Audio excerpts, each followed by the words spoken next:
woke America. Just like Black Betty had a child, Bam-a-lam. Donald Trump had a child, Bam-a-lam. The damn thing gone wild, Bam-a-lam. So, Donald Trump Jr. went wild during his testimony at the civil trial against the Trump Organization. What will Donald's favorite child, Ivanka, say during her testimony? Will she go wild, Bam-a-lam? We'll soon find out. Thanks for joining us on the Cartoon News Network as we discuss the Trump family on trial, Bam-a-lam. This is Morning Joe. I'm Mika Brzezinski. And he's Joe Marlborough.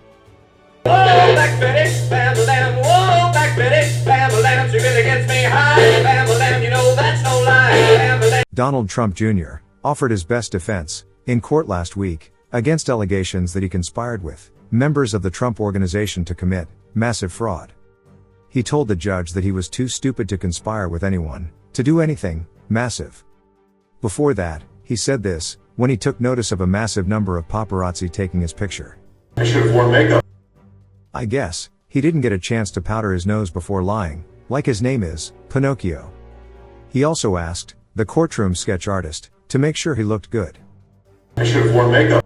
To be fair, she didn't have much to work with. Donald Trump Jr. is a spoiled, bratty, whiny, little piece of shit. During his deposition, before trial, he thought it would be funny to show everyone how his daddy bought and paid for his business degree. Have any familiarity with an acronym GAP, G-A-A-P?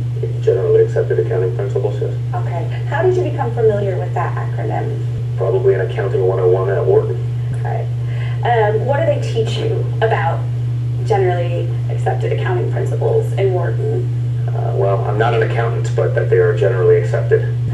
Anything else? That's pretty much what I remember from accounting 101. Of course, bratty, whiny, little piece of shit, Donald Trump Jr. learned everything he knows from bratty, whiny, big piece of shit, Daddy Trump.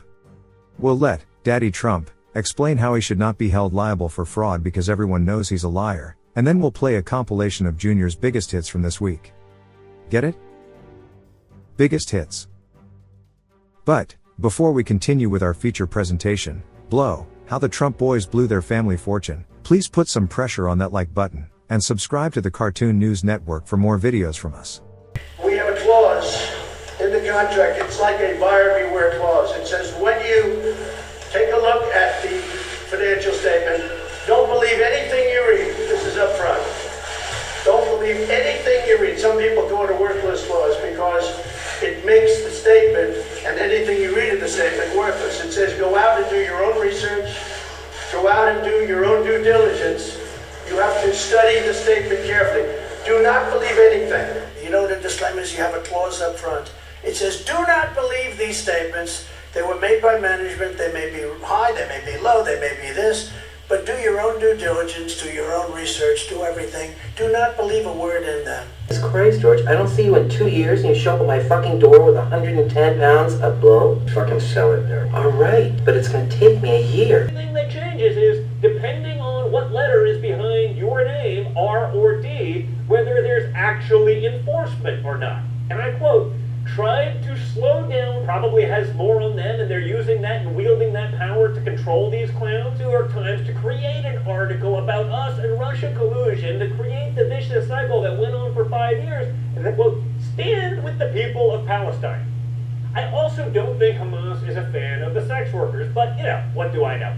Obama, but it was just missing context. In other words, it seems like they didn't go all in on the fact check, and while it's clearly a joke in the things of Instagram, I'm pretty sure I've never called Kim Keith Instagram about Mike Johnson, other than, wait for it folks, who refused to condemn the January 6th, what they call an insurrection, I'd say protest, you know, the first unarmed insurrection that, quote, Biden's re-election priority, but that doesn't stop Mitch McConnell and others in Washington, D.C. from saying it's the #1 issue. Now, I understand Mitch has probably never met an actual Republican, the smartest American youth has to offer, saying, well, listen, we want them, but we're going to be the exception. You think it's going to be different here this time? people in jail for tweeting the wrong pronouns. Mean tweets are illegal in London. And here, 36 hours.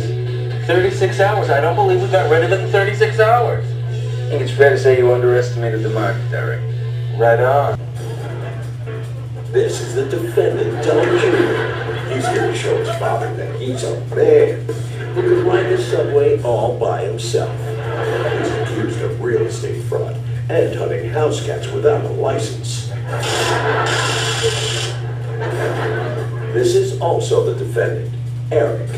He claims his family is allowed to break the law because his daddy's name is on buildings. He's accused of real estate fraud and eating glue. The court witnessing is real. Participants are not actors. They are actual idiots with a case pending in the Metropolitan Area Court. The People's Court.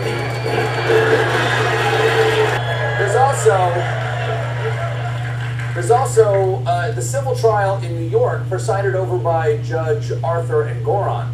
I'm sorry, I mispronounced that. I meant Judge Arthur and Goron! 3 of Trump's adult children will be taking the stand soon, so he responded by rage-truthing on his website, "There is no victim, Jimmy.